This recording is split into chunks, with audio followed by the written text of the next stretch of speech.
जो हमने पढ़ा है पतरस और एक समौन जादूगर, इनके बीच की जो वार्तालाप है उसको हम लोग देखेंगे।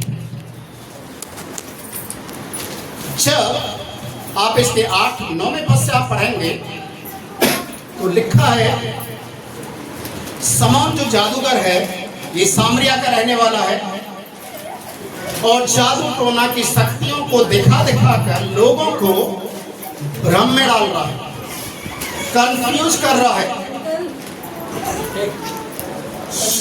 और जब इसने देखा कि फिलिपुस नाम का एक व्यक्ति जो यीशु का चेला है वो प्रार्थना कर रहा है, लोग चंगाई को पा रहे हैं, वो बोल रहा है, अद्भुत चमत्कार हो रहे।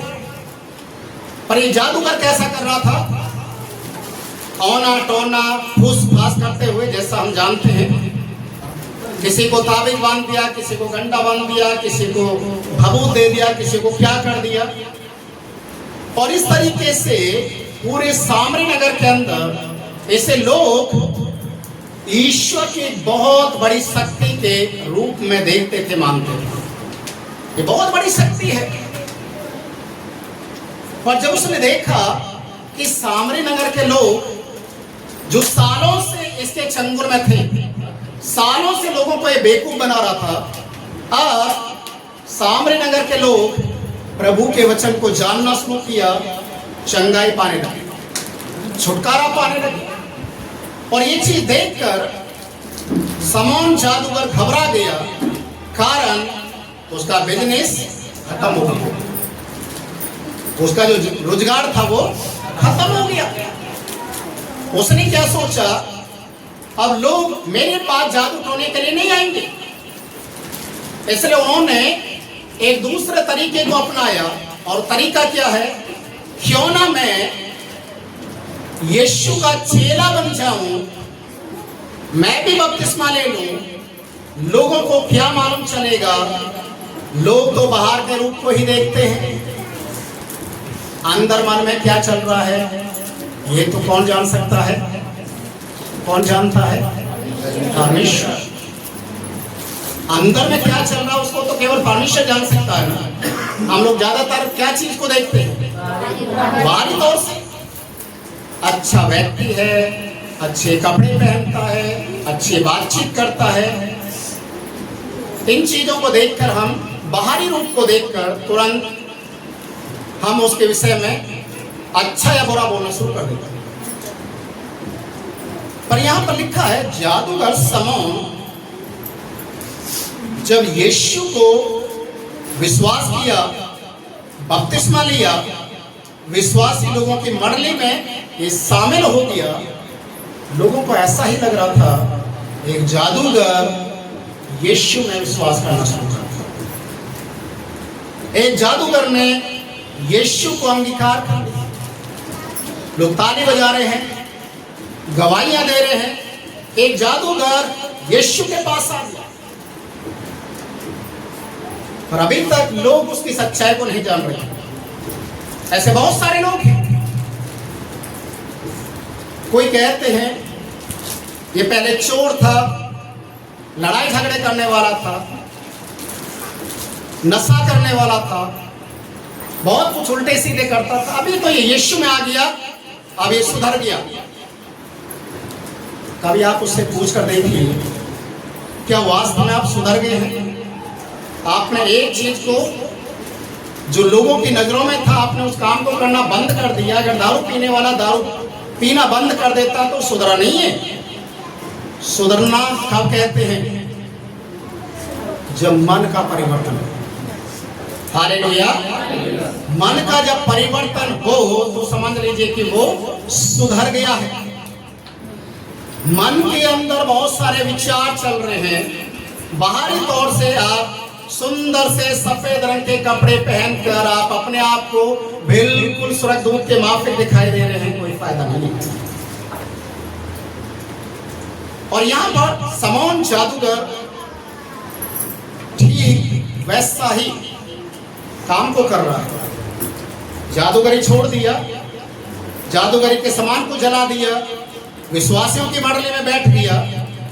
अब वो इंतजार कर रहा है कि जैसे फिलिप्पुस प्रार्थना करता है, मैं भी प्रार्थना करूंगा, मैं भी वो कार्य करूं जो फिलिप्पुस कर रहा है। और फिलिप्पुस इसलिए कर रहा है, प्रभु की महिमा के लिए, प्रभु के कार्य के लिए। पर शमौन जादूगर किस लिए करना चाहता है? अपनी महिमा के लिए। देखिए यही है फर्क कि जादू टोने की शक्तियों से पहले लोग मेरे पास आ रहे थे, अब यीशु के नाम से भी मेरे पास आए और मैं उनके ऊपर हाथ रखूं और लोग चंगे होने लग जाएं, फिर से लोग मेरे पैरों को छूने लग जाएं, फिर से चढ़ावा मेरे पैरों में चढ़ाना शुरू कर। प्रियो, यहां पर लिखा है उस समय का वो इंतजार करना शुरू कर दिया जब पतरस, इसके 17 पद को आप पढ़ेंगे, लिखा है जब पतरस उन लोगों के बीच में आया और उसने लोगों के लिए प्रार्थना करना शुरू किया, लोग पवित्र आत्मा को पाना शुरू कर दिए, आत्मा से भरना शुरू कर दिए। तो ये सारी चीजों को देखकर इस शमौन जादूगर को एक बात समझ में आ गया। क्या समझ में आ गया? अब वो समय आ गया, अब मैं क्या कर सकता हूं? इस अधिकार को, इस सामर्थ को अब मैं पा सकता हूं। कैसे? पैसों के द्वारा। कैसे? पैसों के द्वारा। प्रियो, आपको इस दुनिया के अंदर हर चीज पैसे से मिल जाएगी, हर चीज। पर एक चीज आपको पैसे से नहीं मिलेगी। Hallelujah, hallelujah. एक चीज पैसे से नहीं मिलती, वो क्या है? परमेश्वर का दान।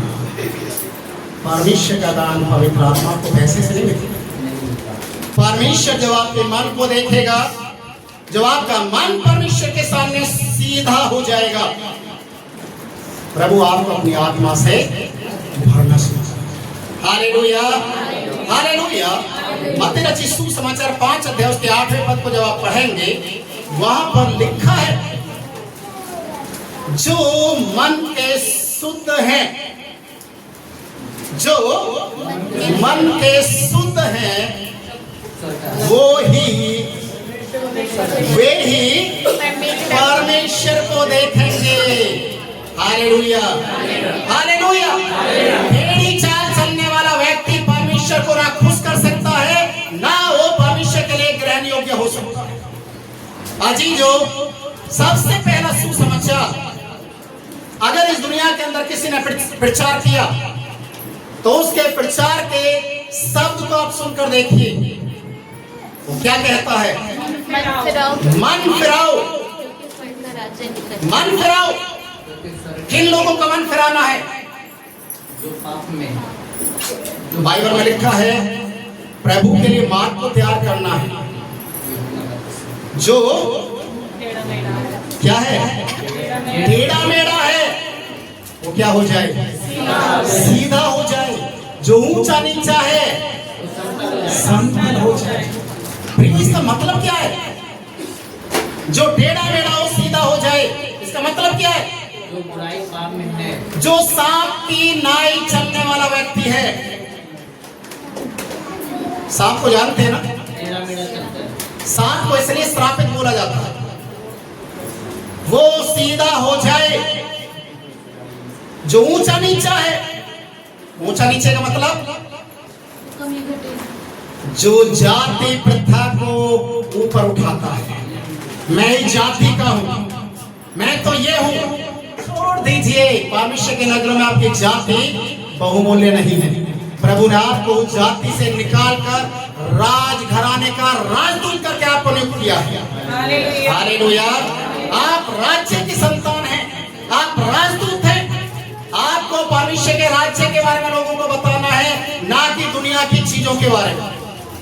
इसलिए लिखा है टेढ़ा सीधा हो जाए, ऊंचा नीचा समतल किया जाए। मन फिरा लो, क्योंकि स्वर्ग का राज्य हालेलुया, हालेलुया। परमेश्वर का वचन कहता है जब समौन जादूगर ने इन बातों को देखा कि पतरस के हाथ रखने से चिन्ह चमत्कार हो रहे हैं, पतरस के हाथ रखने से पवित्र आत्मा उतर रहा है, पतरस के हाथ रखने से शैतान भाग रहे हैं, ये तुरंत अपने घर में गया और लिखा है इसके 18 पद में, जब समौन ने देखा कि प्रेरितों के हाथ रखने से पवित्र आत्मा दिया जाता है तो उनके पास कितने रुपये होंगे, कितने रुपये होंगे?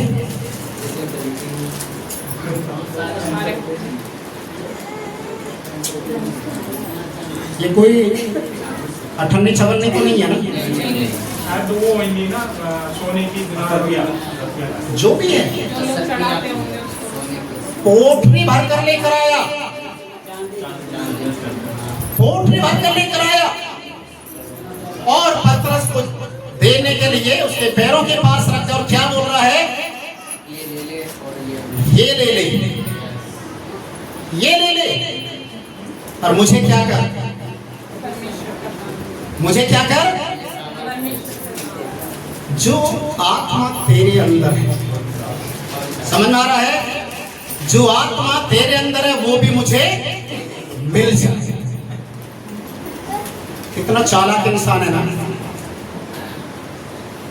याद रखिए परमेश्वर अपनी आत्मा को जरूर से देता है, और किन को देता है? जो उसके कार्य के लिए तैयार है।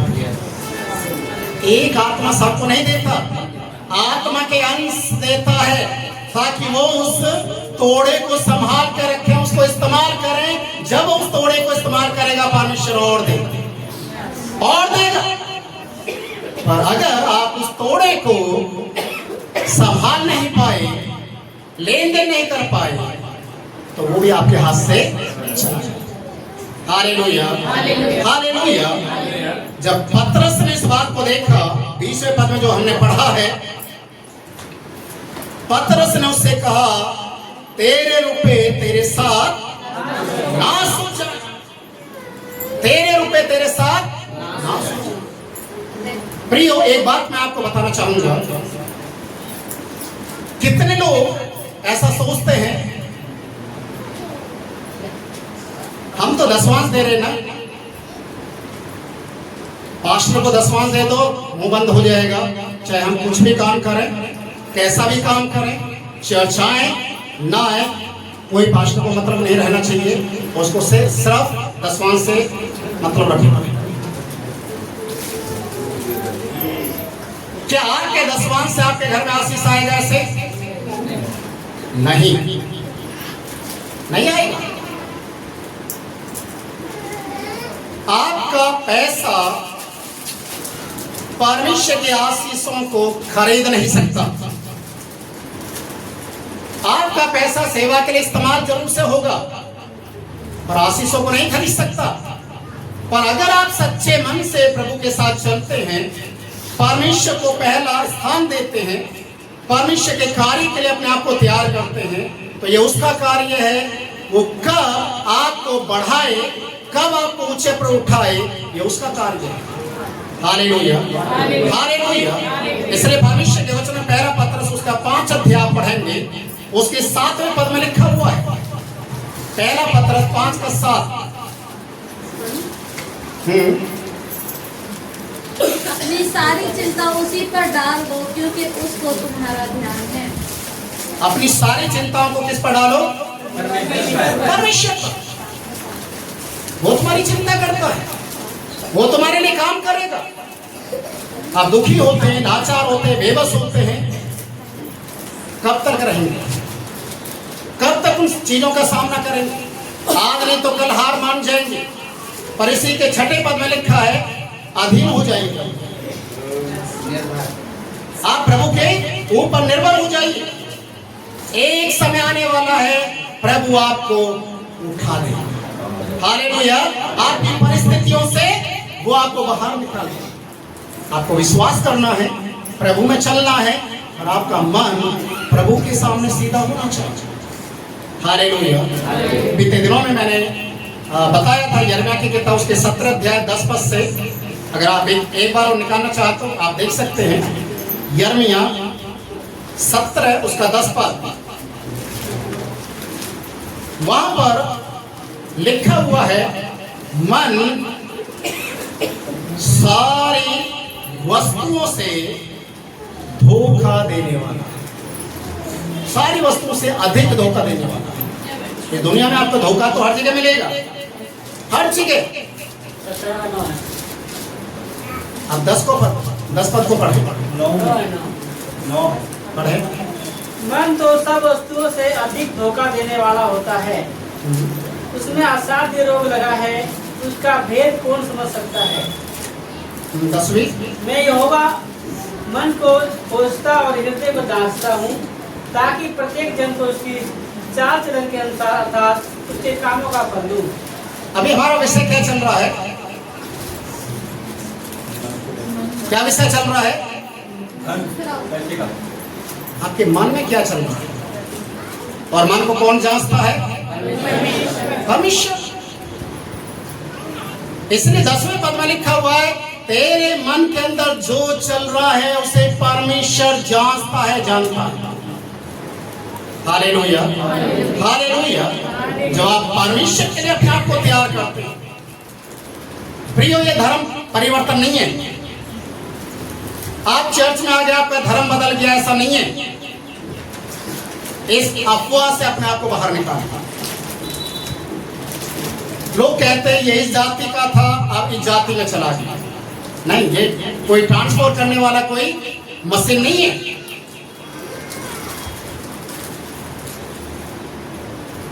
बीते दिनों में मेरे पास ऐसे बहुत सारे लोग मिलते हैं जो बहुत ज्यादा दिमाग वाले समझदार होते हैं।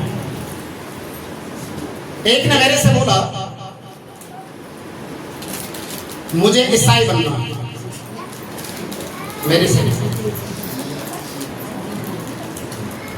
मैंने बोला बन सकते हैं। बोला कब आना ईसाई बनने के लिए? मैंने कहा पहले जिसमें गन्ने का जूस निकाला जाता उसमें अपने दोनों हाथों को डालो, फिर अपने पैरों को भी डालो। जब गन्ने का अंदर से जूस निकल सकता है तो आप जब उस मशीन से बाहर आ जाएंगे तो आप ईसाई हो जाएंगे। आप यकीन नहीं करेंगे, वो डर गया बुरी तरीके से।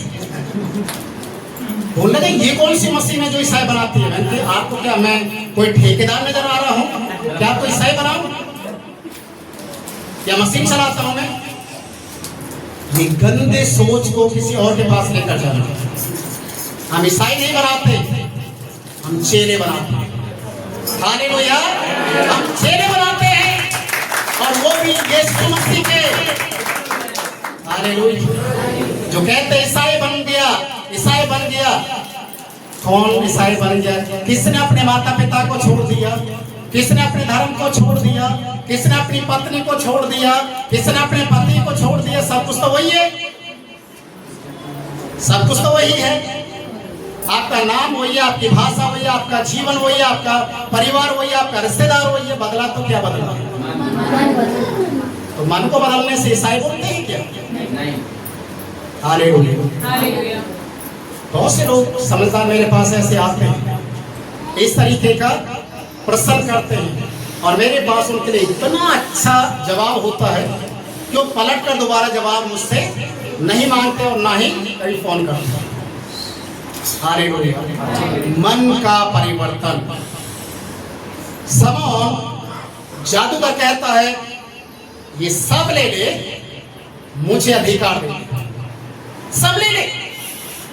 और पतरस ने कहा तूने परमेश्वर के दान को पैसे में लेने का विचार किया है, इस बात में तेरा हिस्सा, हाँ इस बात में ना हिस्सा है ना भाग है, क्योंकि तेरा मन परमेश्वर के आगे सीधा नहीं। प्रिय, ये बात है बिल्कुल सत्य है। जिस व्यक्ति का मन प्रभु के सामने सीधा नहीं, वो कभी भी परमेश्वर को से आशीष नहीं पाएगा। चलिए, परमेश्वर को तो हम थोड़ा सा बाद में देखेंगे। जिस पत्नी का भी मन सीधा नहीं अपने पति के प्रति, उनका भी संबंध ज्यादा समय नहीं चलता। हाँ, जिस पति का भी पत्नी के साथ सही मन नहीं है, वो हमेशा बर्तन बांधने वाला हिसाब किताब बना रहेगा और बहुत जल्दी ऐसे केस कोर्ट में चले जाते। कोई कहता है मुझे तो पसंद नहीं था, पसंद नहीं थी, तो शादी क्यों किया? चलिए, आपने शादी भी कर ली, तब जो तुम्हारे नन्हे मुन्ने दिखाई दे रहे हैं वो कहां जाएंगे? उनका भविष्य क्या होगा? बिना सोचे समझे लोग कदम बढ़ाते। पहले बोलते वाह कितनी खूबसूरत है, कितने अच्छे हैं, कितना ये है, कितना वो है, एक दूसरे से प्यार करेंगे, सब कुछ करेंगे। अभी किसी भाई ने मेरे से ऐसा बोला, मेरी पत्नी मुझसे इतना प्यार करती थी, इतना प्यार करती थी, हद से ज्यादा, जब से बच्चे हो गए मेरा प्यार बढ़ गया, मेरी पत्नी मुझे भाव नहीं दी। ये क्या है? अब सोच रहे, अब पत्नी दूसरी आनी चाहिए। एक वीडियो मैंने देखा, कल मैं सुन रहा था रात में, किसी समझदार व्यक्ति ने इस तरीके से बोला, आपको क्या चाहिए ईश्वर से, आपकी क्या इच्छा है? उसने बोला कि मेरी इच्छा यह है मेरे 3-4 खूबसूरत बच्चे हों। उसने बोला ये तो अच्छी बात है। बोला उसके साथ एक डिमांड और है, 3-4 अच्छे बच्चों की 3-4 अच्छी मम्मी होनी चाहिए।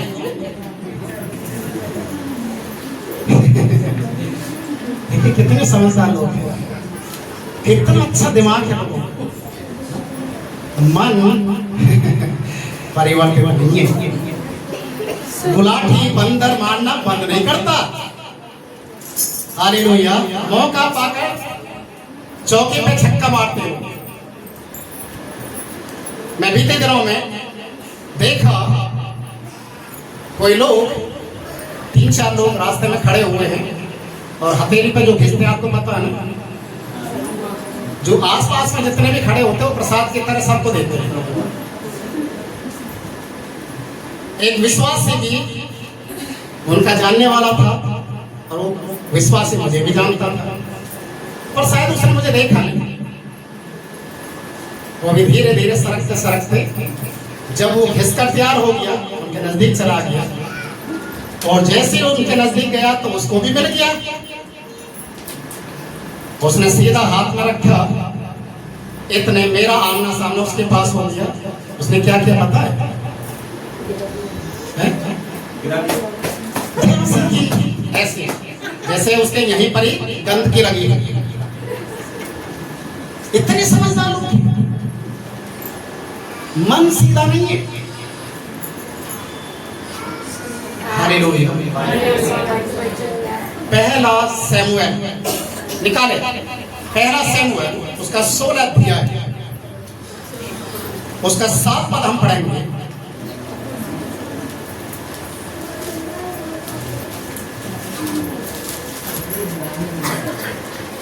परंतु यहोवा ने शमूएल से कहा, ना तो उसके रूप पर दृष्टि कर और न उसके ढील की ऊंचाई पर, क्योंकि मैंने उसे अयोग्य जाना है। क्योंकि यहोवा का देखना मनुष्य का सा नहीं है। मनुष्य तो बाहर का रूप देखता है, परंतु यहोवा की दृष्टि मन पर रहती है। क्या लिखा है यहाँ पर? सारे लोग पढ़ सकते हैं एक साथ में? एक साथ में पढ़ सकते हैं। पहला सैमुएल 16 अध्याय 7वां पद, सारे निकाले, पहले एक साथ में हम पढ़ेंगे। पहला सैमुएल 16 अध्याय उसका 7वां पद, सारे एक साथ में पढ़ेंगे।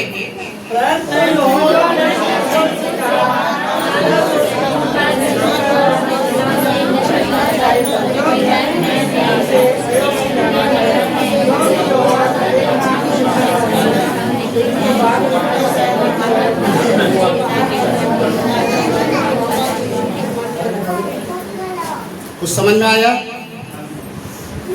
क्या समझ में आ रहा है? मनुष्य ऊपर का बाहर का देखता है, लेकिन परमेश्वर अंदर का देखता है। चलिए इस वचन को थोड़ा सा और आगे की ओर लेकर चले जाए। जब कोई विशेषकर लेडीज लोग जो उम्र वाली होती हैं, अगर वो अपने बच्चे के लिए, लड़के के लिए कोई लड़की देखने के लिए जाए या पोते के लिए लड़की देखने जाए तो क्या देखते हैं? चेहरा नहीं, पहला चेहरा भी देखते हैं, संस्कार देखते हैं, हैं? संस्कार तो देखते चेहरे हैं। सामने संस्कार, उसका मन, उसका बोलचाल, उसके हाथ काटे देखते हैं, बड़ी छोटी है। चला के फिरा के चलो। ये सब देखते उसके पैरों को देखते हैं सबसे पहले। पैर ऐसे तो नहीं है, ऐसे पता किसके होते हैं? छनाई के जो भूत प्रेत होते हैं उनके पैर ऐसे होते हैं, टेढ़े मेढ़े। पैर टेढ़े मेढ़े तो नहीं है, एड़ी ऊपर करके तो नहीं चलती, चलवा के भी देखते हैं, बुलवा कर भी देखते हैं, घूमी तो नहीं है। और उसके बाद बोलते हैं, क्या क्या बनाना जानते हैं? नहीं, सब बनाते हैं, सब। लड़की बोलने से पहले उसके माता पिता, पड़ोस में जितने भी हो सब जानते हैं। शादी के अगले ही दिन मालूम चलता है कि चाय के अंदर चीनी की जगह नमक डाल के लेते हैं। चेहरे को, बाहर के रूप को देखते हैं, खूबसूरत है, पढ़ी लिखी है, समझदार है, संस्कार। ये संस्कार कब नजर आते हैं? जब आप उसको बरतना शुरू कर, है ना? कभी कभी ऐसा लगता है कि केवल ये फोटो में ही दिखाई देते हैं, तभी अच्छे लगते हैं, पर जब आप व्यक्तिगत जीवन को उनके साथ बिताते हैं तो मालूम चलता है कि आपके साथ बहुत बड़ा धोखा होगा। परमेश्वर का वचन यहाँ पर कहता है, सैमुएल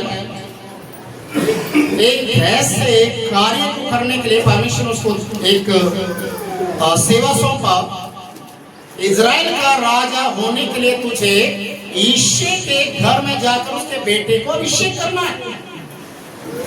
और जबकि उस समय इजराइल देश का एक राजा है ऑलरेडी, सैमुएल डरा हुआ है। अगर राजा को मालूम चल गया कि मैं दूसरे राजा का चुनाव करने के लिए जा रहा हूं तो मुझे नहीं छोड़ेगा। फिर भी सैमुएल परमेश्वर की अगुवाई में जाता है और यिशै के 7 बेटे, यिशै के 7 बेटे उसके सामने आते हैं। सबसे बड़ा आता है जो शरीर में अच्छा ताकतवर है। कई बेटे उस समय राजा की सेना में सैनिक का काम करते थे। एक एक को देखा, सैमुएल ने बोला ये होगा राजा, ये होगा। परमेश्वर ने बोला नहीं, ये भी नहीं। 7 बेटे थे, 7 बेटों को बुला लिया, परमेश्वर मना करते गए। सैमुएल भी कंफ्यूज हो गया, फिर कौन है? आखिरकार सैमुएल ने इसी से पूछा, क्या तेरे सारे बेटे आ गए? उसने बोला नहीं, अभी एक और रह रहा है। वो जो एक रह रहा वो क्या है? दाऊद चरवाहा है। कहाँ है? जंगल में भेड़ बकरियों को चरा रहा है। बोला उसको बुला के लेके आओ। जब दाऊद को बुलाया गया, वो बिल्कुल कम उम्र का था, चेहरे से लाली झलक रही थी, मतलब यंग अवस्था में था। परमेश्वर ने कहा यही है इजराइल का राजा। हालेलुया, इसका अभिषेक कर।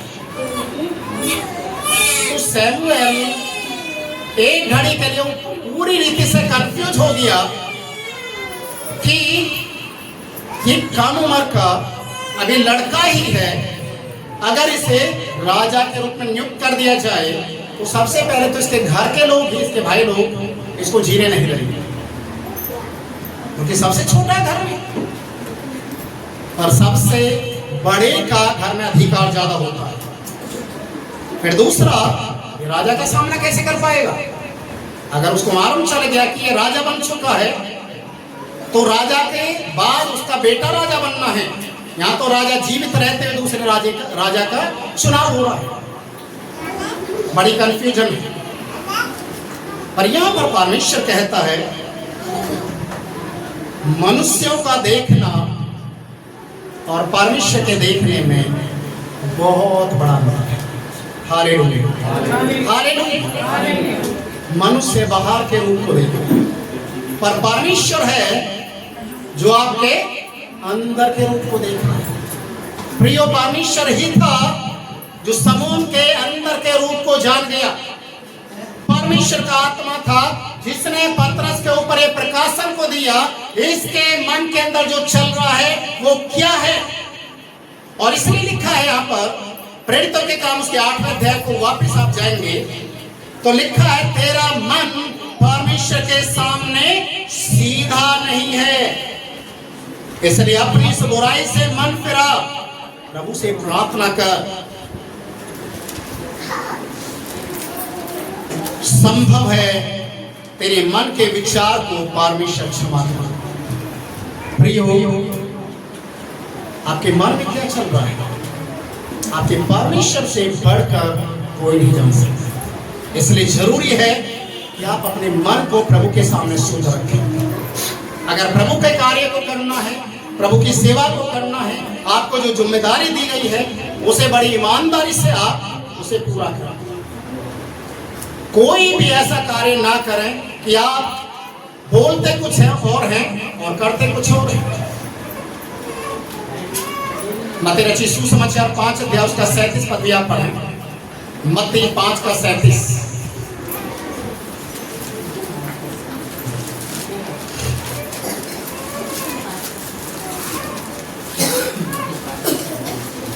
परंतु तुम्हारी बात हाँ की हाँ या ना या नहीं की नहीं हो, क्योंकि जो कुछ इससे अधिक होता है वह बुराई से होता है। Hallelujah, hallelujah. तुम्हारी बात कैसी होनी चाहिए? हाँ की हाँ और ना की हाँ या ना, या तो हाँ या ना। अगर कर सकते हैं हाँ, नहीं कर सकते तो मना कर दीजिए, कोई आपको फांसी पर नहीं चढ़ाए। पर अगर आप उस बीच में कुछ और करते हैं तो बुराई है। आपके मन सीधा नहीं है, फिर आप धोखा देने वाले लोगों में हैं। यहूदा इस्करियोती यीशु मसीह का चेला होने के बाद भी यीशु का चूमन ले रहा है, और यीशु जानता था उसके चूमन के पीछे उसके मन में क्या चल रहा है। प्रिय, दिखावटी प्रेम करने की जरूरत नहीं है। अगर आप दिखावटी कर रहे हैं तो एक दिन आपको उसका सामना करना पड़ेगा।